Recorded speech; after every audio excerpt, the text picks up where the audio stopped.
नमस्कार, लाइव अखबार में आपका स्वागत है।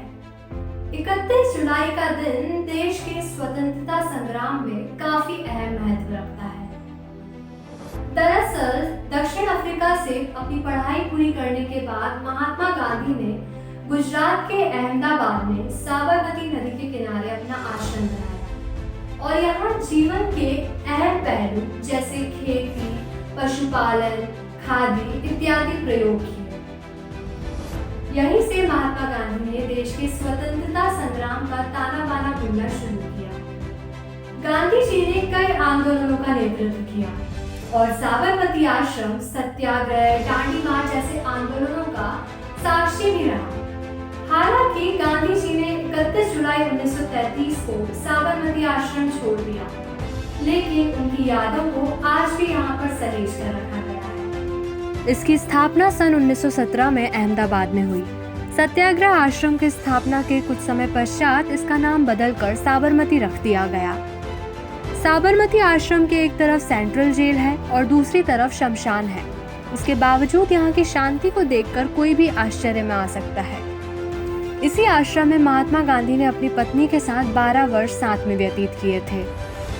दक्षिण अफ्रीका से अपनी पढ़ाई पूरी करने के बाद जब गांधी जी वापस लौटे, तब इन्होंने सर्वप्रथम अहमदाबाद के कोचरब नामक स्थान में 15 मई सन 1915 में एक आश्रम स्थापित किया जिसका नाम सत्याग्रह रखा गया।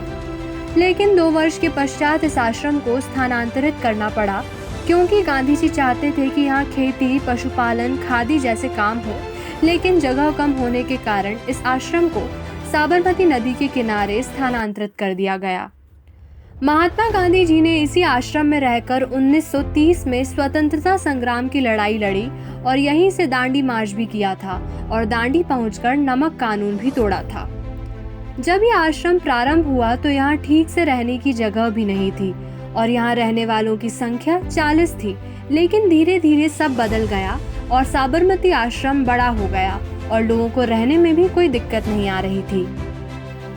महात्मा गांधी अहिंसावाद, आत्मसंयम, सत्य बोलने वाले थे और वो सामाजिक और आर्थिक क्रांति से देश को बदलने की चाहत रखते थे।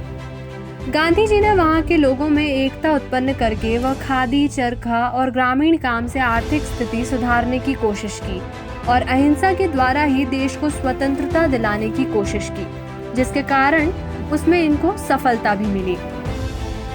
साबरमती आश्रम को गांधी जी ने ऐसा पाठशाला बनाया जो कि कृषि, साक्षरता और मानव श्रम को केंद्र मानकर उनको हर चीज के बारे में बताया जाने लगा। कुछ समय पश्चात जब स्वतंत्रता संग्राम की लड़ाई आगे बढ़ी तो महात्मा गांधी ने 12 मार्च सन 1930 में शपथ लिया और उन्होंने कहा, मैं जब तक साबरमती आश्रम में वापस नहीं आऊंगा जब तक भारत को आजादी नहीं मिल जाती। महात्मा गांधी और स्वतंत्रता सेनानियों के साथ बहुत संघर्ष के बाद 15 अगस्त 1947 में आज़ादी मिल गई, लेकिन 30 जनवरी 1948 में महात्मा गांधी जी का देहांत हो गया और गांधी जी फिर कभी उस आश्रम में वापस नहीं जा पाए। साबरमती के बहुत से ऐतिहासिक महत्व हैं और गांधी जी के द्वारा किए गए कार्य और उनके विचारों को समझना इतना भी आसान नहीं है। भारत के बहुत से आज़ादी के इतिहास स्थान से जुड़े हुए हैं और हमें उनके बारे में जानने के लिए यहाँ अवश्य आना चाहिए। ऐसे ही न्यूज़ अपडेट्स के लिए बने रहे हमारे चैनल से। सब्सक्राइब करना ना भूलें और बेल आइकन पर ज़रूर प्रेस करें। धन्यवाद।